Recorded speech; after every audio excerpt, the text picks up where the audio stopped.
Alright, let's talk about being an adult. Remember when you were a kid and you thought adults had it all figured out?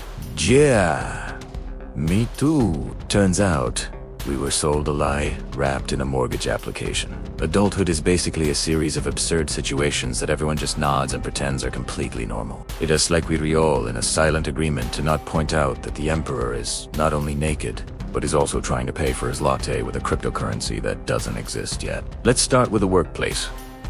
Corporate culture is a masterclass in absurdity. We have meetings to plan other meetings. We use phrases like circle back, touch base, and let's take this offline as if we're secret agents in a very boring spy movie. Your mission, should you choose to accept it, is to survive another 8-hour day without screaming. The reward, a slightly less stale donut from the break room. An open plan offices. What a genius idea. Let's take away everyone's privacy and personal space to foster collaboration.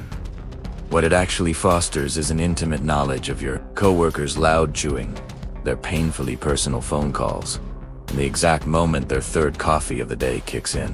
It's not collaboration. It's a social experiment gone horribly wrong, and we're all the lab rats. And then there's the whole work-life balance myth. It's the unicorn of the corporate world. Everyone talks about it. There are posters about it. But has anyone actually seen it? We're expected to be available 24/7, answer emails at midnight, and still show up fresh-faced for a 7 a.m. synergy session. Your phone buzzes with a work notification while you're trying to enjoy a quiet dinner. And you feel that Pavlovian twitch to respond immediately. Because if you don't, the entire company might just spontaneously combust. It's a performance. We perform productivity. We perform passion for our jobs. And we perform the idea that we're crushing it when really, we're just being crushed. Now, let's scroll over to social media, the grand stage for our meticulously curated lives. We spend hours taking 150 photos just to find the one perfect shot where we look effortlessly happy. Effortlessly. We post pictures of our artisanal avocado toast, but conveniently leave out the mountain of dishes in the sink. We share our marathon finish line photos, but not the 6 months of painful training and shin splints. It's a highlight reel. We're all competing for the Oscar for best lie, and the pressure to have a personal brand. What even is that? I'm not a can of soup. I am a person who sometimes forgets to take the trash out and wears the same hoodie for 3 days straight. My personal brand is mildly overwhelmed, but still trying. But on Instagram, I'm a world-traveling, book-reading, fitness-loving guru who also bakes flawless sourdough. The disconnect is staggering. And the trends. Don't get me started on the trends. 1 minute, everyone is making whipped coffee. The next, we're all supposed to be experts in sea shanties. And if you're not participating, are you even living? This constant pressure to keep up creates this bizarre anxiety. It's not FOMO, the fear of missing out. It's FOBI, the fear of being irrelevant. We're so busy documenting our lives for strangers on the internet that we forget to actually live them. We go to a concert and watch the whole thing through our phone screen, making sure we get the perfect clip to prove we were there. We're not memory make. We're content creating for an audience that will scroll past it in 3 seconds. Let's wander into the minefield of modern relationships. Dating apps. Joy. You're swiping through a catalog of human beings, reducing complex people to a few photos and a witty but not too witty bio. Loves to travel. Fluent in sarcasm. Looking for a partner in crime. It's a copy and paste personality. And the dates themselves feel like job interviews. What are your 5-year goals? What are your hobbies? What are your thoughts on pineapple on pizza? It's a high-stakes interrogation where one wrong answer can get you ghosted. And ghosting. Can we talk about that? We've normalized just disappearing from someone's life without a word. It is the adult version of putting your hands over your eyes and thinking no one can see you. It's rude. It's cowardly.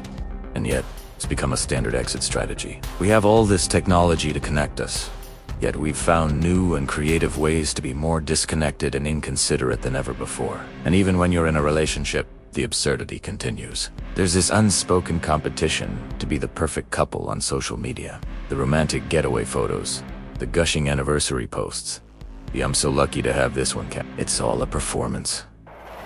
Behind the scenes, you might be arguing about who left the wet towel on the bed. But online, You're a modern-day Romeo and Juliet. We've replaced genuine intimacy with public displays of affection for digital validation. It's not about being happy, it's about looking happy. Finally, let's talk about consumerism. The engine that powers this whole ridiculous charade. We're constantly being told that we're not good enough, but that we can buy our way to happiness. Your skin isn't glowing enough. Here's a 12-step skincare routine with serums made from unicorn tears. Your apartment isn't trendy enough? You need this minimalist, Scandinavian-inspired chair that's incredibly uncomfortable but looks great on camera. We buy things we do unneed. With money we do unhave to impress people we do uneven like. And the planned obsolescence, your phone, which costs a small fortune, is designed to become a slow, useless brick right around the time the new model comes out. It's a treadmill of upgrades and acquisitions, and the finish line is just more stuff. Subscription culture is another level. You don't just buy a product anymore, you subscribe to it. Razors, coffee, socks, streaming services. You have 7 different streaming subscriptions to watch 3 shows, and you spend more time trying to remember which service has that one movie you want to watch than actually watching it. We're subscribing to a lifestyle, a continuous drip of payments, leaving our accounts for things we probably don't even use that much. We're not owning things, we're renting them perpetually.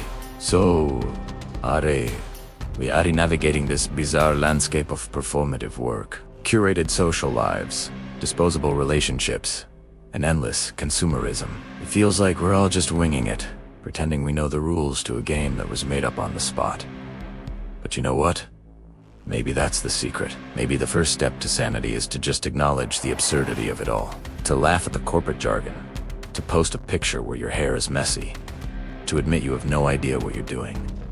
Because nobody does. We're all just adults in training, trying to figure out how to pay our taxes and keep our houseplants alive. And if you ask me, that is a much more relatable and honest personal brand than anything you will find on Instagram. Thanks for tuning in and sharing in the collective confusion. If you enjoyed this little rant, hit that like button and subscribe for more observations from the asylum of modern life. Catch you in the next one.